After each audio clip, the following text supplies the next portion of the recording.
Alright, so a pretty big issue got kind of cleared up. Basically, that thing I was going through yesterday with a hacker, even though this person could not be a hacker, is being blamed on a hacker that they used during the Aurora shooting cover-up. This is a little bit complicated because at the time they were trying to explain the Muhammad Alam story by saying that there's an Iranian hacker who would have hijacked the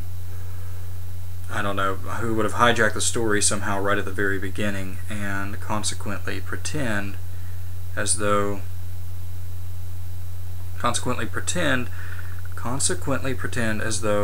he was the shooter by saying Muhammad Alam actually did the shooting. Well, basically they're using him now because embedded in a story, which is a redundant story, so that should tell you something, called something about FBI can turn on your webcam, pinned on GOP, basically brought to my attention through somebody who's probably an informant, who went through somebody who I know.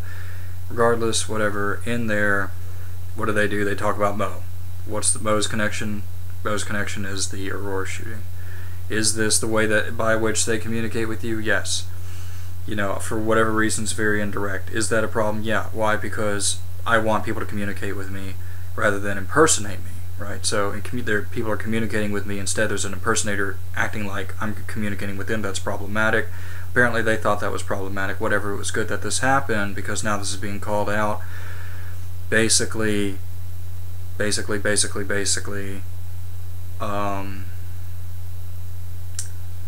this a PR stunt? Yeah. Is it good that they're actually pulling off a PR stunt? Yeah, because, is this, because this narrative, because they're kind of letting us know the reality of the situation, to be honest with you, because yes, that was going on. Yes, that was a liability. Yes, that was going on. Yes, that was a liability.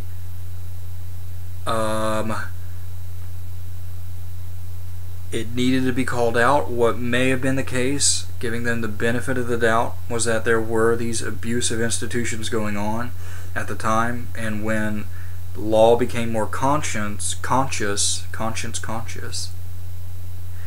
these institutions just pocketed their ability to take advantage of this situation, and then they did. Because the tweet was from June, it wasn't like it was recent or anything like that. But hey, was there recent stuff going on? Yeah.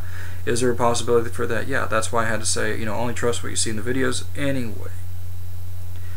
FBI frustrated attempts to... Alright, so they can't catch Mo. So Mo is this cover story. Is this a liability still that they can't catch Mo? Yeah, it is until they catch Mo. If they catch Mo, then Mo's not going to be an issue. But what's the real issue? What's the real issue was neat, because it was neat that happened, because that was a way of showing how things fall into this like lowest common denominator category of you give people the power and then you just let them relax their conscience. They have all this power. What do? They just abuse it. It's just like, obviously that's going to happen. Obviously, if you can listen to everyone's cell phones, obviously they're going to stalk people. You know what I mean? So, anyway, so benefit of the doubt. Benefit of the doubt is, giving it to them is that they just didn't know this was going on. Now they do. Now they're doing something about it.